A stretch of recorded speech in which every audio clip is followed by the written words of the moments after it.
Ljetni pozdrav svima iz našeg veselog vrta i dobrodošli na kanal Proizvodnja voća i povrća. Temperature su, malo je reći, visoke posljednjih dana, savršene za sve one koji idu na godišnji odmor. No, nije svejedno onima koji su velik trud uložili u uzgoj zdravih biljaka, a one sad podnose najveći teret. Sve biljke trebaju vodu, osobito u ove toplije dane. Možete ih dobro hidratizirati, a uštedjeti novac uz nekoliko jednostavnih prilagodbi. Ostanite s nama i u ovom videu, saznajte kako da vaše biljke imaju dovoljno vlage, a da vaša potrošnja vode bude manja i prihvatljiva, kako vas uzgoj biljaka i povrća ne bi koštao previše.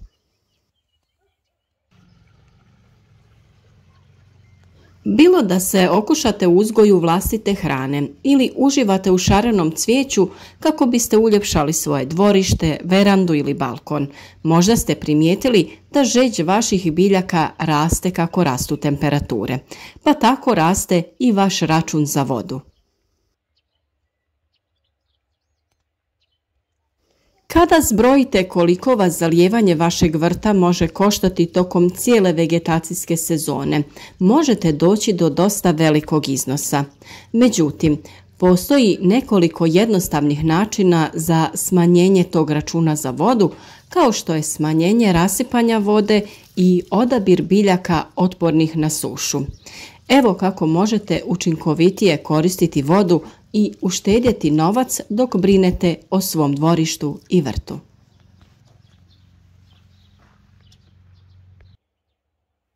Potrošnju vode najlakše mogu izračunati oni koji imaju postavljeno navodnjavanje i spremnike za vodu. Znate koja je zapremina spremnika i koliko vode potrošite u recimo mjesec dana. Uz malo jednostavne matematike, prikupljenu količinu potrošnje pomnožimo sa cijenom vode i lako možete procijeniti koliko vas košta održavanje hidratiziranih biljaka tokom cijele sezone.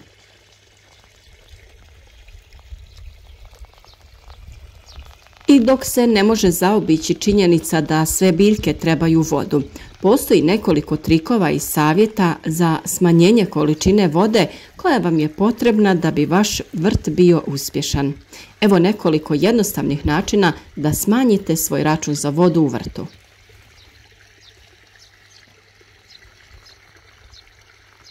Prvi savjet koji smo vam u većini naših videa preporučili jeste malčiranje i mi ga koristimo za skoro sve biljke u našem vrtu.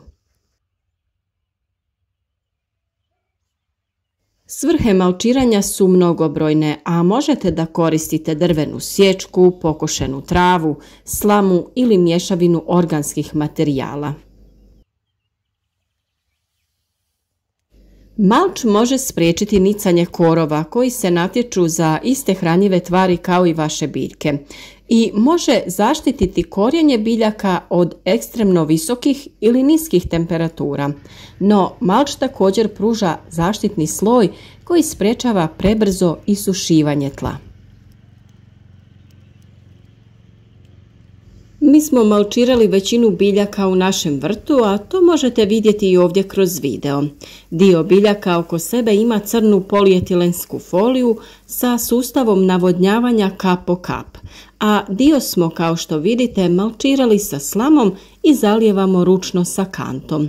Vodu sipamo u bačve od 1000 litara i uvijek sipamo novu odmah nakon zalijevanja kako bi odstojala i ugrijala se.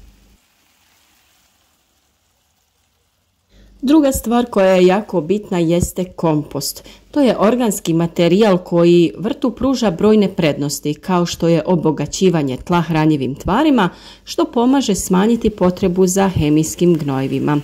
Kompost također igra važnu ulogu u zadržavanju vode u tlu, kao i u sprječavanju stvrdnjavanja tla u manje vodopropusne slojeve.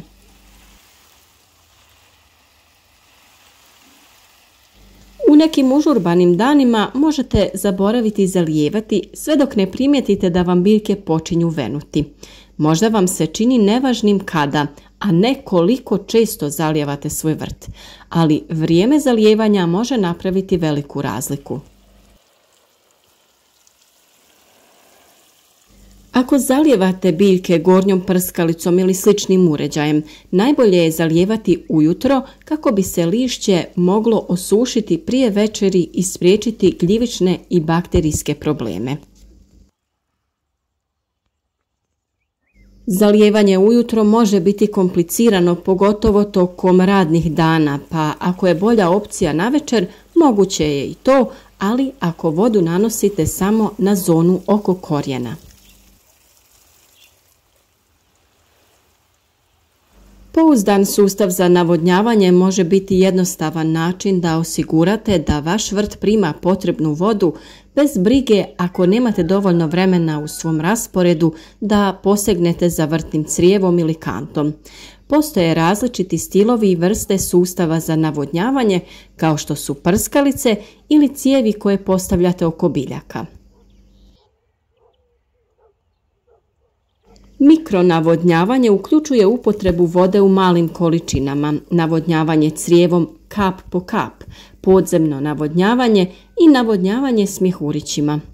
Navodnjavanjem kap po kap podrazumijeva se proces kojim se male kapljice vode oslobađaju blizu podnožja biljke i jedna je od najučinkovitijih metoda navodnjavanja vaših biljaka jer voda ide izravno u korijenje i smanjuje isparavanje.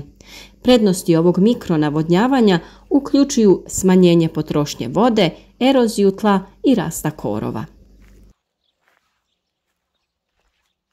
Način na koji zalijevate vrt također može utjecati na to koliko često će vaše biljke trebati zalijevati prije nego što uvenu.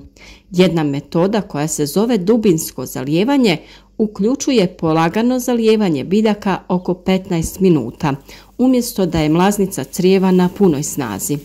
Duboko zalijevanje uključuje da voda ide nekoliko centimetara niže od korijena vaše biljke.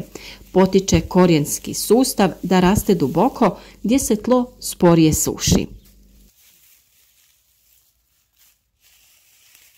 Provođenje vode do željene dubine biti će različito ovisno o biljkama koje uzgajate, godišnjem dobu, temperaturi, količini vode koja priroda pruža i tipu zemljišta u kojem uzgajate. Vjerovatno vas ne čudi informacija da sve biljke ne trebaju istu količinu vode. Upoznavanje sa biljkama koje dobro rastu u regiji u kojoj živite može vam dati obilje uvida u to hoće li vaš vrt stalno biti žedan ili će izdržati duže vrijeme. Domorodne biljke za vaše područje uvijek su dobar izbor jer će imati minimalne potrebe za zalijevanjem. Druga mogućnost je tražiti određene vrste koje trebaju malo vode. Odaberite na primjer ukrasne biljke koje su definirane kao niska potrošnja vode ili tolerantne na sušu. Znajući koliko malo vode treba svakoj biljci da bi uspjela, može napraviti ogromnu razliku u njihovom rastu kao i vašem računu za vodu. A još jedna mogućnost koju trebate razmotriti jeste postavljanje sustava za prikupljanje kišnice koji vam omogućuje prikupljanje kišnice sa vašeg krova ili oluka. Kišnica se zatim pohranjuje u bačvu ili neke posude za korištenje. Skupljanje kišnice je dobra ideja jer je to besplatan i čist izvor vode. Budući da kiša pada izravno s neba bez prolaza kroz cijevi ili sustave za filtriranje, nema dodatnog hlora, što je čini idealnom za vaše biljke. Pristup kišnici također smanjuje vašu ovisnost o gradskoj vodi i može doći do dodatnih smanjenja vašeg računa. Ono što na kraju možemo zaključiti jeste da uzgoj biljaka ne znači posadi i beri, nego iziskuje puno više vremena i truda, a na kraju i znanja. Sve biljke nisu iste, pa tako zahtijevaju i različite uslove. Na primjer, iako se tako ne čini, paprika treba puno vode, a paradajz i ne voli baš previše vodu jer od prevelikog zalijevanja može doći do pucanja plodova. Tu u priču naravno dolazimo mi, koji sa vama nesebično dijelimo savjete o uzgoju i trudimo se da sve što bolje objasnimo. Kažu nam nekad da su videi predugi, ali ja jednostavno ne mogu da samo dam površne informacije, jer je to ipak malo duži proces za koji je potrebno više informacija. A ja sam uvijek bila onaj tip učenika koji je podvlačio sve u knjizi kada profesor kaže da izdvojimo najvažnije. Uvijek je bolje znati po neku informaciju više nego da nam izostane neki vrlo važan korak. Zato se nadam da su naši videi na kanalu korisni u vašem svakodnevnom radu u vrtu i voćnjaku, te da će vam ovaj video biti od koristi da održite zdravlje biljaka sve do kasne jeseni. A za sljedeću godinu imate detaljne video savjete kako postaviti navodnjavanje kap po kap, pa svakako iskoristite ideju i osigurajte biljkama ravnomjernu raspodjelu vode, a poštedite vaš novčanik nepotrebnog izdatka za velike račune za vodu. A što se tiče radova u vrtu, obavljajte ih rano ujutro ili predvečer kada nije previše vruće. Klonite se sunca i ostanite nam zdravo. Lijep pozdrav svima!